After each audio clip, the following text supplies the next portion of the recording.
Hello dear students, parents and faculty members, teachers.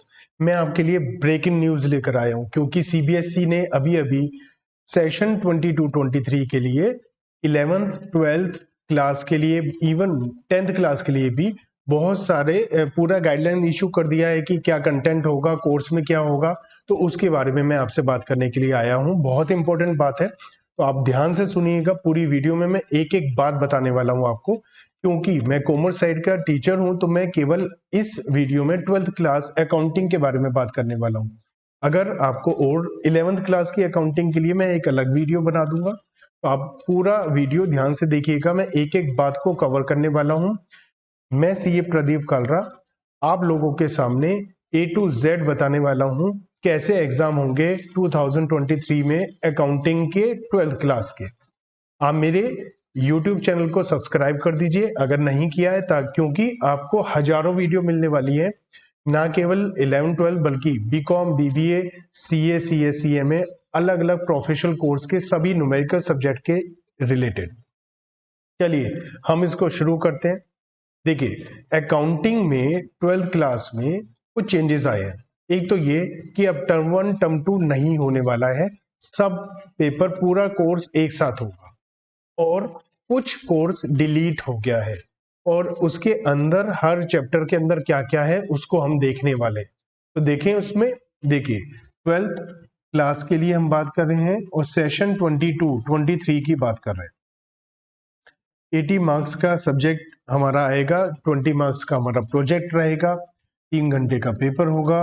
और part A में हमारा क्या है, accounting for partnership firm and companies. यहां पर कुछ चेंजेस हैं। एक तो इसके अंदर भी थोड़ा सा चेंजेस है, और एनपीओ कट हो गया, एनपीओ हटा दिया, डिलीट कर दिया। अब ये क्या हो गया भैया, एनपीओ तो डिलीट कर दिया। मैं भी खुद अपने स्टूडेंट को एनपीओ पढ़ा चुका हूं, और हो सकता है आपने भी पढ़ा दिया हो। अगर आप टीचर हैं, हो सकता है आप स्टूडेंट है तो आपने पढ़ लिया हो, लेकिन कोई टेंशन नहीं है। अगर आपने पढ़ लिया है तो फ्यूचर में काम आएगा। कुछ भी आप प्रोफेशनली पढ़ेंगे, बीकॉम करेंगे, बीबीए करेंगे, आगे एनपीओ काम आएगा। नहीं पढ़ा है तो आप मत पढ़िएगा, क्योंकि 2023 के 12th के बोर्ड एग्जाम में एनपीओ नहीं आएगा। 36 मार्क्स का आपका पार्टनरशिप फर्म आएगा, कंपनीज 24 मार्क्स का आएगा, 60 मार्क्स हो गए। फाइनेंशियल स्टेटमेंट एनालिसिस में आपका 20 मार्क्स का आएगा। Analysis of financial statement, cash flow statement, यहाँ कॉमन साइज स्टेटमेंट जो था और कंपैरेटिव फाइनेंशियल स्टेटमेंट वो भी हट गया, वो भी डिलीट हो गया है। और कंपनीज में भी अभी हम देखेंगे कि रिडेम्पशन ऑफ डिबेंचर भी डिलीट हो गया। एक एक करके देखते हैं। आगे प्रोजेक्ट वर्क के बारे में बता रखा है, कंप्यूटराइज्ड अकाउंटिंग, प्रैक्टिकल वर्क। हम आते हैं डिटेल्ड कंटेंट पर। पार्ट ए हमें बताता है accounting for partnership firms and companies, जिसमें अकाउंटिंग फॉर पार्टनरशिप फर्म में पार्टनरशिप के बारे में क्या बता रखा है, fundamental of partnership, partnership deed, उसके बारे में हमारी प्रोविजन ऑफ पार्टनरशिप एक्ट क्या एप्लीकेबल होते हैं अगर पार्टनरशिप डीड साइलेंट है। जैसे हमने पढ़ा है, पढ़ते हैं हम लोग कि प्रॉफिट शेयरिंग रेशो इक्वल रहेगा, इंटरेस्ट ऑन कैपिटल नहीं मिलेगा, इंटरेस्ट ऑन ड्रॉइंग्स नहीं लिया जाएगा, interest on loan 6% per annum होगा। ये सारी बातें हमें सीखनी होंगी। Fixed fluctuating capital, fixed capital में दो अकाउंट होते हैं, fixed capital and current accounts. Fluctuating capital में केवल करंट अकाउंट। पीएनएल एप्रोप्रिएशन कैसे बनेगा, गारंटी, पास्ट एडजस्टमेंट, गुडविल, तो ये सब कुछ हमारा है फंडामेंटल में। इंटरेस्ट ऑन लोन को चार्ज माना जाएगा, ये हमेशा की बात है, इसमें कोई नई बात नहीं है। गुडविल के लिए अकाउंटिंग स्टैंडर्ड 26 के हिसाब से अकाउंटिंग स्टैंडर्ड इशू करता है ICAI, institute of chartered accountant of India. तो उसके एएस 26 जो इंटेंजिबल एसेट है उसके हिसाब से अकाउंटिंग का ट्रीटमेंट है, वैल्यूएशन है। फिर है पार्टनरशिप अकाउंटिंग में रिकॉन्स्टिट्यूशन एंड डिसोल्यूशन। रिकॉन्स्टिट्यूशन में क्या है, change in profit sharing ratio, जिसके अंदर हम revaluation of asset and liability करते हैं, हम distribution of profit, accumulated profit and losses करते हैं। ठीक है, गुडविल का अकाउंटिंग ट्रीटमेंट करते हैं, ये सारी चीजें आएंगी। एडमिशन में सेक्रीफाइस किसने किया, गेन किसने किया, revaluation of asset and liability, goodwill का अकाउंटिंग ट्रीटमेंट और distribution of profit and losses, वो सब कुछ आएगा। रिटायरमेंट एंड डेथ में भी यही सारी चीजें आएंगी। साथ ही साथ जो पार्टनर रिटायर हो रहा है उसको पेमेंट कैसे करी जाए वो सब कुछ आएगा। डेथ के केस में डिसीज पार्टनर का कैपिटल और एग्जीक्यूटर अकाउंट जब तक उसकी पेमेंट नहीं हो जाती है वो आएगा। डिसोल्यूशन ऑफ पार्टनरशिप फर्म में realisation account, partners capital account सब आएगा, लेकिन इसमें इंसॉल्वेंसी, पीसफुल डिस्ट्रीब्यूशन और सेल ऑफ कंपनी नहीं है। इंपॉर्टेंट बात क्या है कि अगर टेंजिबल असेट का रियलाइजेशन वैल्यू नहीं दिया तो हम एज्यूम करेंगे बुक वैल्यू पर सेल आउट हुआ है। इंटेंजिबल असेट का रियलाइजेशन नहीं दिया तो मानेंगे कि उसका रियलाइजेशन नहीं है, निल है, जीरो वैल्यू है। लाइबिलिटी की पेमेंट के बारे में नहीं बताया, यहाँ नहीं लिखा है, लेकिन लाइबिलिटी की पेमेंट के लिए नहीं बताया तो हमेशा एज्यूम करो बुक वैल्यू पर पेमेंट हुई है। ठीक है, रियलाइजेशन एक्सपेंसेस अगर पार्टनर बियर करेगा तो वो पेमेंट कर रहा, नहीं तो उससे चार्ज कर लिया जाएगा।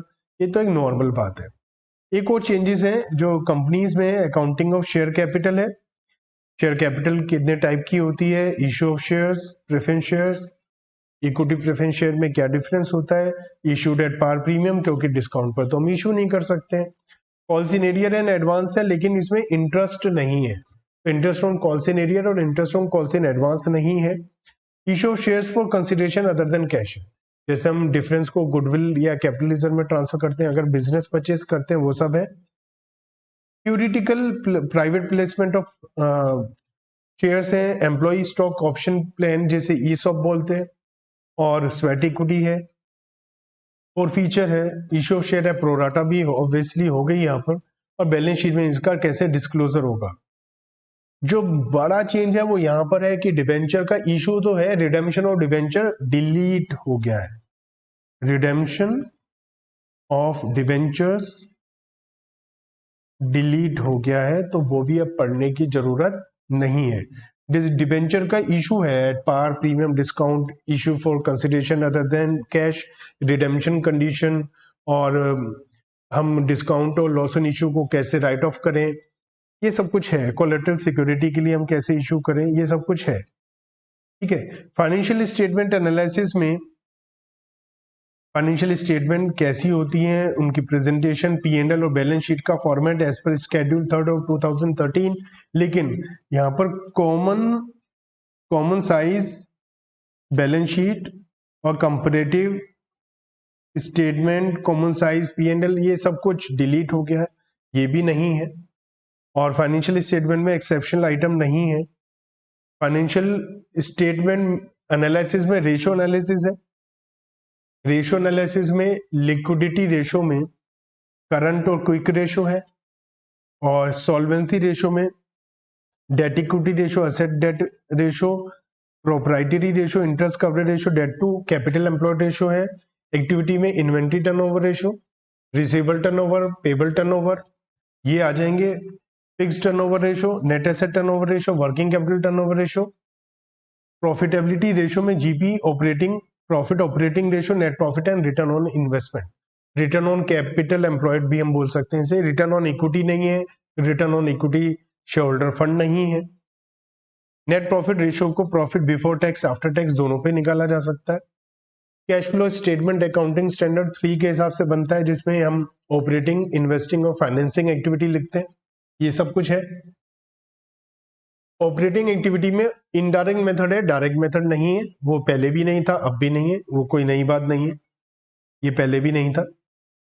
और एडजस्टमेंट्स हैं जो पहले थी, इनमें कोई चेंजेस नहीं है। इंपॉर्टेंट बात क्या है कि बैंक ओवरड्राफ्ट और कैश क्रेडिट को शॉर्ट टर्म बोरोइंग्स में लेना, मतलब इसको हम लोग फाइनेंसिंग एक्टिविटी का पार्ट लेंगे, ना कि कैश एंड कैश इक्विवेलेंट का पार्ट लेंगे, क्योंकि कुछ लोग कैश क्रेडिट और बैंक ओवरड्राफ्ट को कैश एंड कैश इक्विवेलेंट का पार्ट लेते हैं, तो वो नहीं लेना है आपको। और करंट इन्वेस्टमेंट के बारे में कुछ भी नहीं बताया, तो आप इसको हमेशा क्या करेंगे, आप इसको हमेशा कैश एंड कैश इक्विवेलेंट का पार्ट लेंगे अगर कुछ भी नहीं दिया तो। प्रपोज डिविडेंड पिछले साल का होता है, उसको हम इस साल फाइनेंसिंग एक्टिविटी में भी लिखते हैं, ऑपरेटिंग एक्टिविटी में ऐड भी करते हैं, और करंट ईयर के प्रपोज डिविडेंड को इग्नोर करना है क्योंकि उसे नेक्स्ट ईयर हम ट्रीट करेंगे। तो ये था हमारा सारा का सारा काम। 12th में एक एक मैंने आपको एक एक कंटेंट बताया, क्या हटा दिया गया है। मेनली क्या हटाया है, एक पूरा चैप्टर एनपीओ का हटा दिया है, पूरा चैप्टर रिडेम्पशन ऑफ डिबेंचर्स का हटा दिया है, पूरा chapter common size and comparative and trend analysis ये हटा दिया। तो 3 मेन बड़े बड़े चैप्टर हटा दिए और पूरा टर्म 1 टर्म 2 नहीं होगा, एक ही एग्जाम होंगे, फाइनल एग्जाम।